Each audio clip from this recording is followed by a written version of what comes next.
This episode of the Recovery Couch is brought to you by JB Davis at Performance Chrysler Dodge Jeep Ram. For integrity, service, and unbeatable deals, ask for JB in Centerville and tell them the Recovery Couch sent you. Welcome back, everybody, to Recovery Reboot on the Recovery Couch, where we sip coffee, spill truth, and laugh our way through the mess of becoming whole. I'm your host, Brandon Couch, and today's episode is all about 3 things I thought were giving me life, but were secretly robbing me blind. Coffee, chaos, and codependency. Let's start with coffee, the unofficial sponsor of early recovery. Yes, I was treating coffee like a sacrament. Like if I missed a cup, my entire spiritual walk was going to fall apart. Forget water, forget rest. As long as I had my triple shot caramel macchiato, I was convinced that I was thriving in recovery. And newsflash, mi amigos, I wasn't. I was just vibrating with anxiety and pretending it was momentum.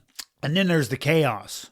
Let's get into the chaos, because chaos was my comfort zone. In my life, I thrived in chaos. If my life wasn't a crisis, I did not know how to function. Like, what do you mean we're just having a calm day? How come nobody's freaking out, man? How come there are no fires to put out? Is this peace, or am I about to get set up on a robbery? And then codependency. Oh, my friends, codependency. Half of us don't even really truly know what the hell it is. The charming little trait that told me, if they're not okay, you're not okay. I used to think that I was just loyal, that I would absorb other people's problems, and that just made me a good friend. Turns out, I was just exhausted from doing emotional CPR on people who didn't even want to be resuscitated. You kidding me? Codependency is wild because it disguises itself as love. It tells you that your job is to fix people and save and manage and make excuses for other people's dysfunction and shit, while your own boundaries shrivel up and die quietly in the background. Dead, shriveled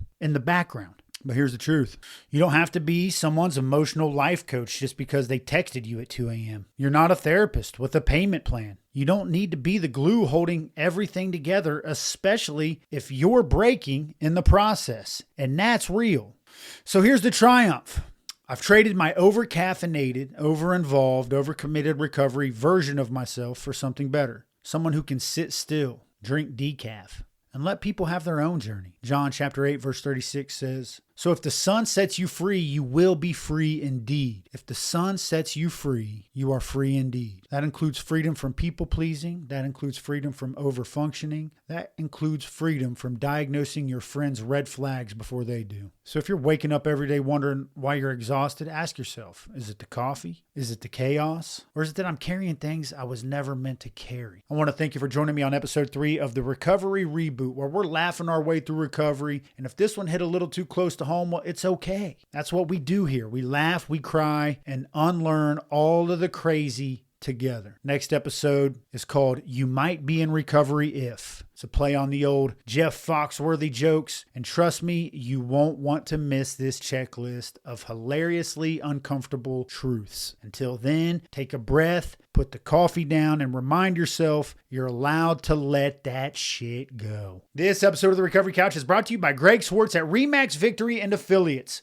Whether you're buying or selling your home, Greg brings heart, hustle, and honesty to every deal. Call Greg at 937-477-8975 today.